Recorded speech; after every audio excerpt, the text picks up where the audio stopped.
Ang masiglang tingin ng batang tagapagmana ay hindi sinasadyang napunta sa makapangyarihang figure ng kanyang ama na naghihintay ng kanyang reaksyon sa mga nangyayari. Ang pinuno ng angkan, na walang kaalaman tungkol sa presensya ng multo, ay tinitingnan ang kakaibang kilos ng kanyang anak na may malinaw na pagkadismaya, sinusubukang intindihin ang dahilan ng kanyang hindi maipaliwanag na mga reaksyon at nag-aalalang ekspresyon.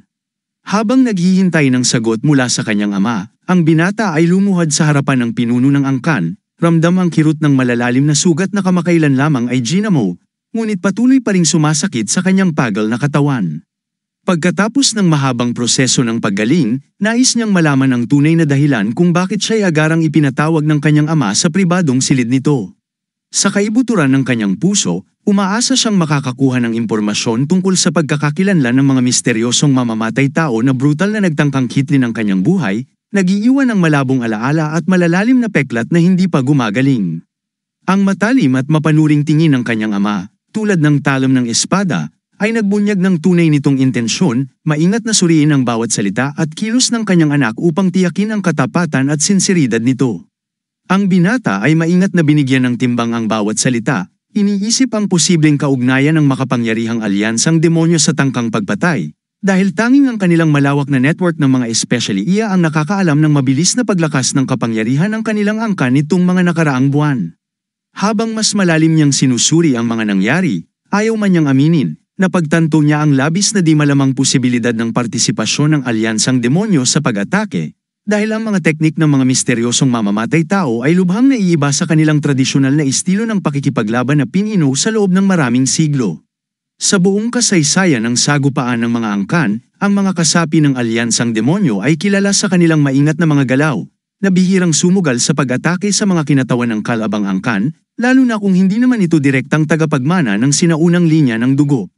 Habang nakikinig ng may tumitinding interes sa bawat salita ng kanyang anak, napansin ng karanasang ama ang dramatikong pagbabago sa pangangatwiran, kilos, at lalim ng pagsusuri ng kanyang anak sa sitwasyon.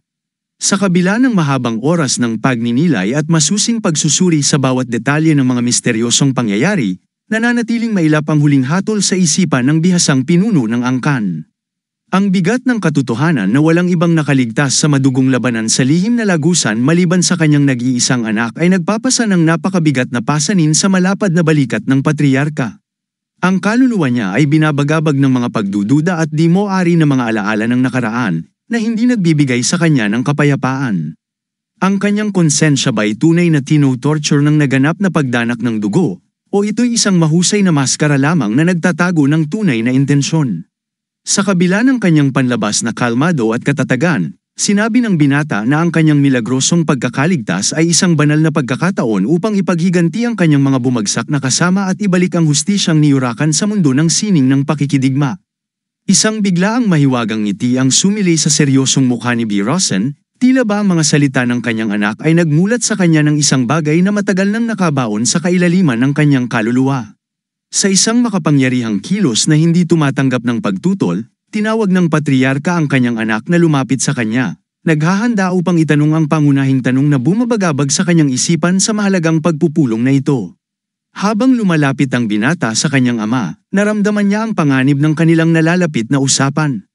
Ang binata ay nakarinig ng mahigpit na utos na ipaliwanag ng detalyado kung paano nila, kasama si Gan, nagawang talunin ng napakahusay at walang awang mga kalaban.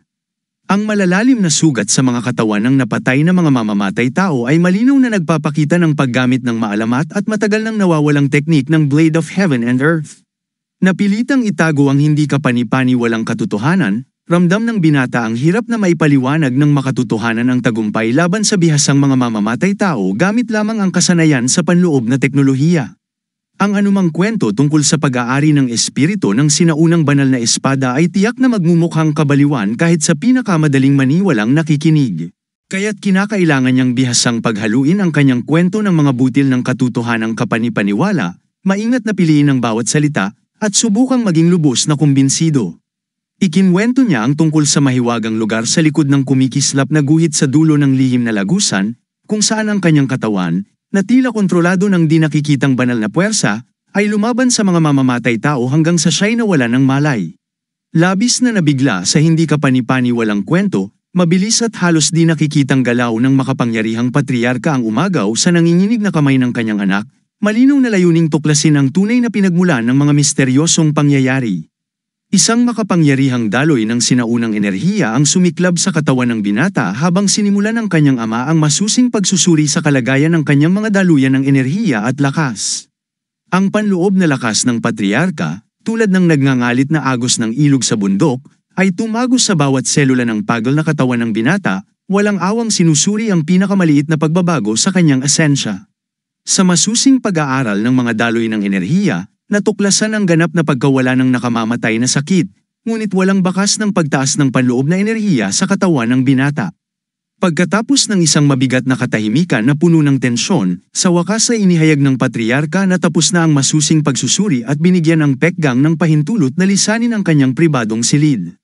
Gayunpaman, ang isang biglaang mapangahas na kahilingan na ibalik ang lumang espada ay lubhang gamulo sa solemnidad ng sandaling iyon. Napakunot noo ang patriarka, lubos na naguguluhan sa hindi maipaliwanag na halaga ng isang sinaunang sandata na nababalot ng kalawang mula sa nagdaang mga siglo. Ngunit, sa isang mapagbigay at halos amaing kilos, ipinasyang ibalik ng pinuno ng angkan ang matandang espada sa kanyang nag-aalalang anak. Habang mahigpit na sinusunod ang sinaunang tradisyon ng kanilang angkan, gumawa ng malalim na pagyukod ang binata bilang paggalang bago nagmadaling lisanin ang tensyonadong silid ng kanyang ama. Habang mabagal na naglalakad pabalik sa paikat-ikot na mga koridor, iniisip ng matandang patriarka kung paanong ang kanyang karaniwang matalim na mata bilang pinuno ng angkan ay nabigong makita ang tunay na makapangyarihang esensya ng sinaunang espada. Lumalalim ang kanyang pag-aalala sa tanong kung paanong maituturing na isang pangkaraniwang piraso ng bakal ang isang maalamat na espada na pinagtagumpayan ng sinaunang alamat. Samantala, tahimik na sinusubukan ni Pekgang na kalmeyan ang kanilang mga sarili habang iniisip ang susunod nilang hakbang, ang matandang lalaki, puno ng pag-aalala, ay ipinaliwanag na ang sinabing mga salita ng patriarka ay hindi nalalayo sa katotohanan, dahil ang tunay na kadakilaan ng sinaunang espada ay nananatiling isang di maipaliwanag na misteryo para sa kanila. Sa nanginginig na boses, isinalaysay niya ang isang kamanghamanghang kwento tungkol sa maalamat na espada na Niori na hinubog mula sa pinakamadalang na metal na mula sa meteorite. Sinorpresa niya sina Pekgang sa revelasyong ang espada na iniingatan sa palasyo ng mga nakatatanda ay isa palang bihasang peking kopya. Malalim ang iniisip ng matandang lalaki habang pinagninilayan ang misteryo sa pagpapalit ng espada at ang tila malamig na ugali ng patriarka. Hindi niya maunawaan kung paano nagawang maramdaman ng isang normal na ama ang matinding, parang ahas na puot laban sa sariling anak. Mahigpit na tumutol ang bayani at ibinahagi ang kanyang paniniwala na walang galit na nagmumula sa pagiging ama. Pinagtibay niya ang kanyang paniniwala sa pamamagitan ng kwento ng mahalagang libong taong gulang na Snansing. Isinalaysay niya na minsang narinig niya ang isang tensyonadong usapan kung saan, sa kabila ng matinding pagtutol ng isang parmasyutiko tungkol sa napakamahal na halaga nito, mariing iniutos ng kanyang ama ang paghahatid ng bihirang ginseng upang mailigtas ang buhay ng kanyang anak. Sa sandaling iyon ng pagkaunawa, napansin ng matandang lalaki na sa likod ng panlabas na katigasan ng patriarka ay nakatago ang desperadong pagtatangkang tulungan ang kanyang anak na gumaling mula sa malulubhang sugat sa loob ng katawan. Dahil sa kanyang mahabang karanasan, naunawaan ng matanda na ang kanyang matapang na ama ay kabilang sa mga bihirang uri ng tao na hindi marunong o takot na hayagang ipakita ang kanilang malalim na damdamin bilang isang ama. Pagkatapos ng pagpupulong ng konseho ng mga nakatatanda, napansin ng masugid na katulong ng patriarka ang hindi kapani-paniwalang galing nito sa pagsasagawa ng masalimuot na masahe. Gamit ang panloob na enerhiya, isang bagay na hindi napansin kahit ng mga bihasang mata ng mga nakatatanda. Sa kalaaliman ng kanyang pag-iisip, tahimik na sinabi ng patriarka na ang kasalukuyang kalagayan ng kanyang anak ay nangangailangan ng mas higit pang pagsisikap para magamot, lalo na't nasa malubhang kondisyon ang katawan nito. Pinuri niya ang mga naunang pagsisikap at kasanayan ng mga bihasang manggagamot ng angkan na naging daan upang maibsan ang hirap ng kanyang anak. Matapos pakinggan ng maigi ang patriarka, iminungkahi ng kanyang tapat na katulong na bigyan ng mapagbigay na gantimpala ang mga bihasang manggagamot. Ngunit biglang dumilim ang mukha ni Bea Criusan, parang ulap ng bagyo. Napuno ng malalim na kalungkutan ang makapangyarihang lalaki nang mapagtanto kung gaano siya naging malupit sa sariling anak sa mahabang panahon ng pagkakalayo. Sa pagsubok na maaliw ang patriarka, mahina kong iminungkahi ng matalino niyang tagapamahala na balang araw, tiyak na mauunawaan ng batang Panginoon ang tunay na motibo ng kanyang ama. Sa kaibuturan ng kanyang puso, mas ginusto ni Bea Cruan na manatiling ignorante ang kanyang anak sa tunay na dahilan. Itinuturing niyang mas makatwiran na patuloy siyang sisihin ng anak sa lahat ng kanyang hirap. Sa hindi inaasahang lamang ng kanyang boses, inamin niya na ang mga salitang binitiwan ng kanyang anak ay nagbalik ng mga alaala noong una pa lang naipakita ng bata ang palatandaan ng paggising ng kanyang kakayahan sa pakikipaglaban. Sa mabigat na puso, napagtanto ni Bea Cruan na kahit ang pahiwatig ng katotohanan ng mga salitang iyon ay maaaring mag-udyok sa mga ambisyosong intrigero na gawing pangunahing tagapagmana si Bea Gan. Subalit, ang pusong paternal ng patriarka ay taimtim na nagnanais ng ibang kapalaran para sa kanyang anak, isang buhay na malaya mula sa bigat ng obligasyon at intriga ng angkan. Matapos ang lahat, buong kababang loob siyang yumuko bilang paghingi ng tawad sa kanyang mga nasabi. Ang tagapamahala, sa hindi sinasadyang paraan, ay nagtulak kay Bec Ruson na harapin ang mapait na katotohanan, hindi na maaaring manatili ang sitwasyon sa ganitong kalagayan. Sa wakas, matapos ang mahabang pag-iisip, nagbigay ang patriarka ng isang mahalagang utos, ang agarang mabalisasayo ng elite na Red Dragon Squad. Ang eksena ay lumipat sa Ruby Training Hall, kung saan ang bayani ay nasa malalim na pagkalito. Ang matandang lalaki, matapos pakinggan ang mapait na mga salita ni Bec at Gan, ay sinikap intindihin kung paano nangyari na walang sino man ang nakapansin sa malinaw na kapabayaan sa posisyon ng ikalawang anak. Samantala, ang mismong patriarka ng Bac Clan, isang matalino at maingat na tao, ay tila nalinlang ng tusong mga nakatatanda. Sa tinig na puno ng malinaw na pagkadismaya, ipinaliwanag ni Bec Gan na ang ugat ng lahat ng problema ay nakasalalay sa kakaibang katangian ng mga martial artist na may immortalidad. Ang kanilang kahangahangang haba ng buhay, halos walang katapusan, ay lumikha ng komplikadong sistema ng kapangyarihan at impluwensya. Dahil dito, maraming nakatatandang miyembro ng pamilya Bac, kabilang na ang pinakamatandang mga patriarka, ang nananatiling buhay, na naglalagay sa patriarka ng angkan sa isang mahirap na posisyon. Hindi niya maaaring hayagang labanan ang makapangyarihang bilog na ito ng mga nakatatanda nang hindi nagdudulot ng seryosong mga kahihinatnan. Binanggit niya nang may partikular na pagkabigo ang kanyang dakilang lola, na isa rin sa mga makapangyarihang miyembro ng bilog na ito. Bagamat mabigat sa damdamin, inamin ng matandang lalaki ang karunungan ng mga sinaunang nakatatanda, na ang kanilang kalupitan ay isang kinakailangang pamamaraan upang magtanim ng malalim na respeto para sa mga nakatatanda sa puso ng mas nakababatang henerasyon. Napansin ng bayani ang pag-aatubili ng matanda na talakayin pa ang masakit na paksa ng politika sa angkan. Kaya't buong desisyon niyang inilipat ang usapan sa nalalapit na pagsasanay, ipinakita ang kanyang ganap na kahandaan na magsimula sa masalimuot na pag-aaral. May malalim na pangunawa sa problema, ang matalinong tagapagturo ay alam ang masidhing hangarin ng binata na matutunan ang mga lihim ng paggamit ng panloob na enerhiya sa kabila ng pagkakahiwalay nito mula sa daluyan ng dugo. Ngunit mahinahon niyang ipinaliwanag na ang solusyon sa komplikadong problemang ito ay nasa isang hindi inaasahang simpleng landas. Sa pagsisid sa misteryosong lalim ng sinaunang kaalaman, ibinunyag ng matanda ang isang kakaibang sikreto, upang maabot ang kanyang layunin, kinakailangan ng isang simbolikong kamatayan. Nangangailangan ito ng radikal na ibang pananaw sa pag-unawa ng panloob na enerhiya. Ipinakita ng matanda ang kanyang taus-pusong interes na ibahagi ang kanyang kaalaman.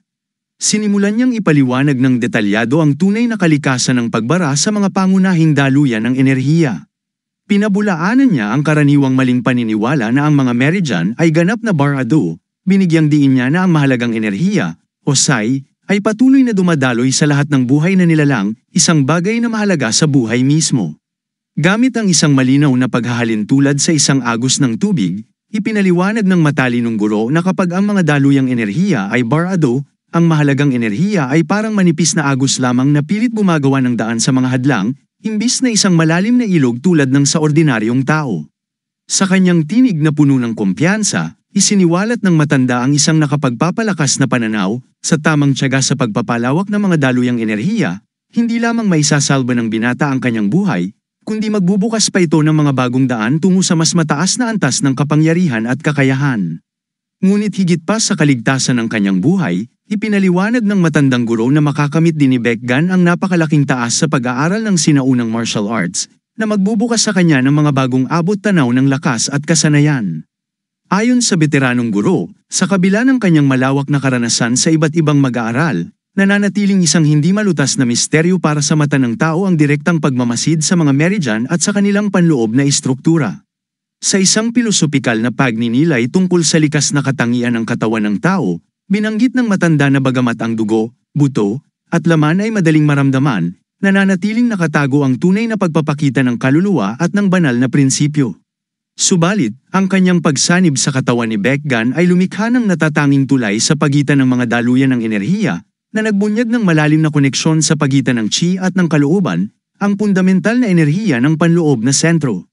Ipinaliwanag ng matanda kung paano niya ginamit ang lakas ng isipan upang madaig ang mga limitasyon ng katawan ni Baekgan, kung saan, sa pamamagitan ng pagsasama ng katawan at isipan na nauugnay sa kalooban, naganap ang isang banal na transformasyon. Napansin ang kalituhan sa mata ng mag-aaral dahil sa ganitong masalimuot na metapisikal na paliwanag, pinasimple ng matalinong guro ang kanyang pag-iisip, binigyang diin na ang sipag at paglinang ng kalooban ang magiging susi sa pagpapanumbalik ng koneksyon sa mga QE channel.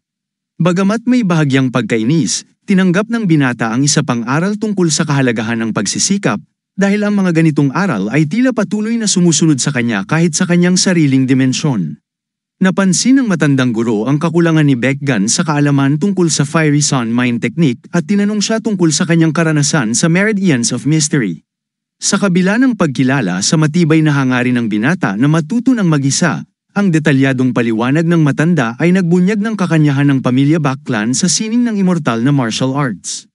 Ang kanilang pamamaraan ay nakabatay sa dalawang pundasyon, ang Fiery Sun Mind Technique para sa mabilis na akumulasyon ng enerhiya, at ang Secret Meridians para sa malalim na paglilinis ng kamalayan. Sa bahagyang mapait na tinig, ibinahagi ni Baekgan ang karaniwang kaugalian na tapusin ang pagsasanay sa Secret Meridians bago pa mag-7 taon, matapos nito'y sinisimula ng mga batang mandirigma ang pagsasanay sa Fiery Sun Mind Technique. Isang matalinong ngiti ang gumuhit sa mukha ng matanda ng kanyang ibunyag ang tunay na sanhi ng mga paghihirap, ang kawalan ng ganap na pagkumpleto sa gawain sa Meridians of Mystery. Tumibay ang kumpiyansa ng matanda habang kinumpirma niyang matagumpay nang natapos ang yugtong ito ng pagsasanay, at ipinahayag niya ang kanyang matibay na layunin na ipasa ang napakahalagang kaalaman sa binata. Sa kabila ng imposibilidad ng ganap na paghilom sa pagbara ng mga daluyan, ang mga salita ng mismong Sacred Blade of Immortality ay nagbigay kay Baekgan ng liwanag ng pag-asa na maaaring mamaster niya ang martial art sa kabila ng lahat ng hadlang. Pagkaraan ng 6 na nakakapagod na oras ng tuloy-tuloy na pagsasanay, sinuri ng Sacred Blade ang kanyang mag-aaral. Napansin ang kakaunting taglay na diwa ng pakikibaka ng binata ngunit ang kamanghamanghang tiyaga nito sa pagkamit ng layunin. Sa di matatawarang autoridad, iniutos ng guro na bumalik ang binata sa pinakapundasyon ng proseso ng pagsasanay. Ibinunyag ng matanda ang isang malalim na katotohanan tungkol sa layunin ng mga meridian bilang mga tagapaghatid ng kalooban sa pisikal na mundo.